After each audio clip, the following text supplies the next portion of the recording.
Check, check. All right, we in there. On mamas. I'm back. Almost damn near a year later. Nigga, but I'm better. You feel me? Nigga, you feel me? I'm feeling better, man. I feel like I got more charisma too. Like I really feel like I know how to talk to a camera. I'm just comfortable.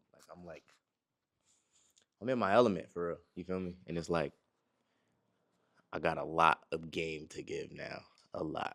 So I'm reintroducing Splash Cam. But now I'm gonna talk about all this shit, everything. I've had some incredible moments happen since the last time I came and talked to a camera. I've officially started to build a platform that is, becoming known for its live performance series, but I'm gonna be known for a whole lot of shit: documentaries, short films, movies, music videos, visualizers, live sessions. I just want my hand in everything. And as I'm learning how to do all that, I'm finna start talking about it and just, put niggas on game of what I learned and everything that I come across along the way of my journey that either helped or hurt me. So I got like 3 or 4 questions. I ain't on no professional shit. They in my phone. But I'm gonna just read them off. And a few, actually, I might have a few more because there's been a few questions I've been getting that people are just concerned with on like how to go about things. Um, and the first one being, as a full-time director slash videographer, how are you able to balance distributing your own IP as well as maintaining working with an artist like LaRussell? Also, what camera do you use? Cool. So, first part of that question, how do I maintain? Well, it's funny y'all say it. It's funny I get this question because I'm actually I linked with Dre tonight, and it's crazy because we've been talking like, bro, how can I, elevate and just take my workload off and give it to other people, and thanks to Coach Ott and Dre, they've been alongside of me trying to help me figure that out. And but as of right now, up until today, I've been doing it all by myself. I upload every song you see me upload to distro, I do personally. Every video you see on my YouTube channel, I've done personally. Everything you see me post, I do personally. Like, and I'm not saying like I shouldn't be doing that. You should, especially if you want your shit done right. But it's tedious. I know if I had another me right next to me to be able to do it, I'd get way more done. So it's like, yeah. But it's hard. I'm not gonna lie. You gotta really want it. I have a lot of long nights, a lot of late nights. I have a lot of early mornings. I sometimes sleep and get like two hours of sleep, and I'm right back up getting to it because LaRussell is an artist that's not gonna stop. Like we work every single day. Like we don't take days off. We actually got our first like 4 days off back to back in December, and it was like the week leading up to Christmas. The whole year we was running, bro. Like we work our ass off, and we take pride in it. To you feel me, get what we want out of life and what we want out of our career, and it come with a lot. It come with a lot of sacrifice. I'm 23 years old, and I don't get to go out on weekends and go party with the homies. I don't get to go out and just kick it and chill. I can't just smoke with the homies no more. I don't get to do and live that life. Like, and it's not saying like it's a negative or bad thing. It's not a bad thing, but it's just what came with the new life that I wanted for myself. Like I had to sacrifice a lot to get here. You feel me? And it's like you gotta really want it because it's not easy, bro. Like you gotta really want it. There's really no balance until you figure it out for yourself. Like what works for me won't work for everybody, and what works for y'all won't work for me. It's that's just how I go. But it's been great figuring it out. Like this last year, I went extremely viral this last year. I had one clip with Slimmy B do 140 million. Just that one clip alone. And it's still going viral. I don't know how it's still moving and push. I don't know what's going on. God is just in my favor, thankfully. But I went extremely viral with that, and it caught up on the streaming side. Um, the song ended up making maybe up, I think like $8 or $9,000 off streaming. Um, and yeah, it went really crazy. It was like a really big moment for me. It really like it gave me that like confirmation I needed to know like I could really do this. Like I could really make a platform that people care about and people really want to see and people really come and check out, like I remember uploading YouTube videos and getting 1 view. Like, nigga, this shit used to be crazy, boy, to get 100,000 views or even 1,000, 100. Like, I remember getting 0 or 1 or 2. So it's like, it's been a great process. Um, let me reread that question so I can make sure I'm hitting every point. Oh, and then what camera do I use? Currently I'm filming on a DJI Ronin 4D. I use an Osmo Pocket 3 as well every day, and I also used to use a Sony A7S III. It just broke like 2 weeks ago. It fell at a Miles Minute concert, unfortunately. The bass was knocking. My shit broke. But yeah, that's that. That's that first question. Um, let's see. The second one. What is the easiest way to go about coming onto your platform, or is there a submission process? Or can you pay to get on? 3P question. Got you. Or 3-part question. Got you. You can, yeah, I do have a link in my bio that you can submit on, actually, to be considered on my platform, and always visually visualizers, music video, live session, anything really. Um, and yeah, that kind of really, I just gotta love the work. Really, it's not even about submitting, bro. Like, every artist you've seen up until this point, there's not one artist that submitted that I've accepted yet. It's really just I'm handpicking. I'm literally personally reaching out to artists.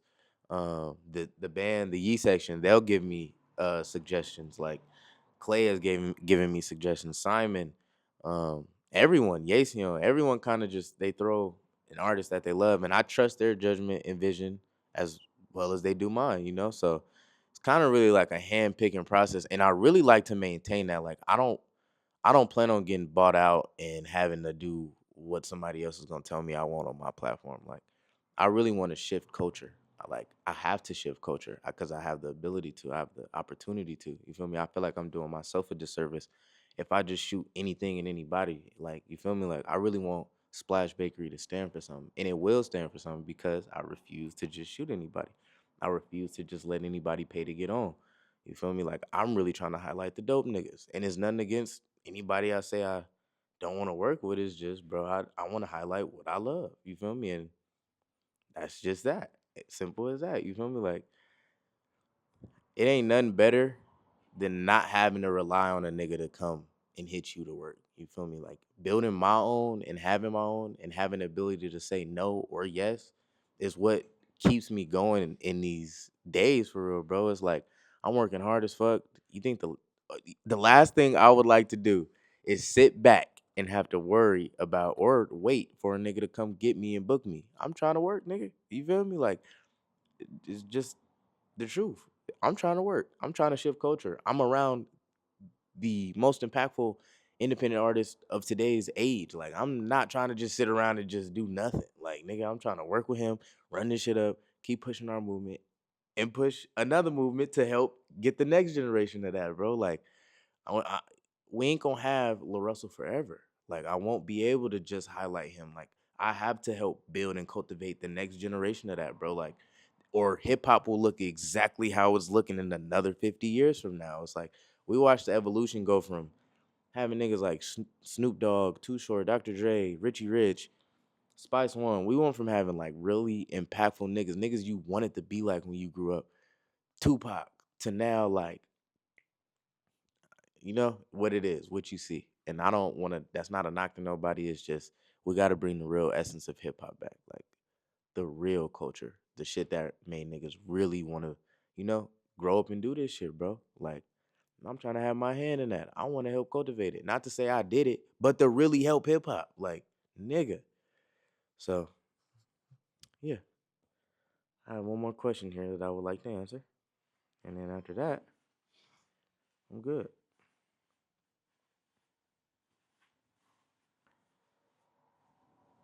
As transparently as possible that you can answer. Let me make sure I'm reading this correctly. Y'all know I'm unked out. My pops now and shit, so I be having to read. How much money, as transparently as possible that you can answer, How much money have you made off streaming while also working simultaneously with the Russell? Um, I can't really. I mean, I can disclose what I've made with La Russell. I don't really know what it is though, so I can't actually give you an honest answer on what I made with him. But off distro, what I make monthly off distro is I have about 166 splits. Let me make sure I got 166 splits. I have 123 splits. Sorry. So I have 123 splits, and off those 123 splits, I make about. I'll just go off my last distro check. I made it almost 630 something dollars off 123 splits. That's what La Russell. Outside of La Russell, I have about 88, 89 songs on my own personal distro. Last month, I got my first real payout. I mean, I've gotten a few payouts up until then, um, but I got my first like big payout, first big one like last month, and it was $1,000. It was like 1,026. Prior to that, I had about $700 sitting in my distro. That was accumulated from like all the time of when I started, which was like last year to now. Um, and yeah, it's not saying that that's bad that I was accumulating and it took all year to make like 700 off distro. Anybody that know the game, it's hard as hell to stream. But when I'm in there, nigga, I'm in there. But yeah, I made a rack last month off streaming. So and that was from the anti clip. Actually, I don't even know a percent of the anti. It was really off all the momentum that it brought to my distro from the other songs. I own percentages of. So yeah, and that'll conclude this episode back. I'm happy to be back, bro. Like it feel good just sitting here talking in front of this camera and shit.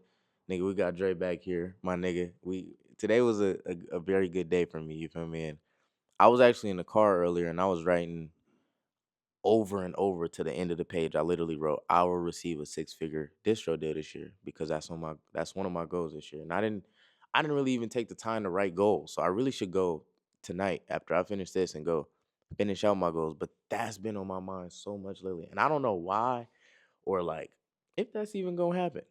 But I really feel like Splash Bakery in the Yeast section are really building something special with this live performance series.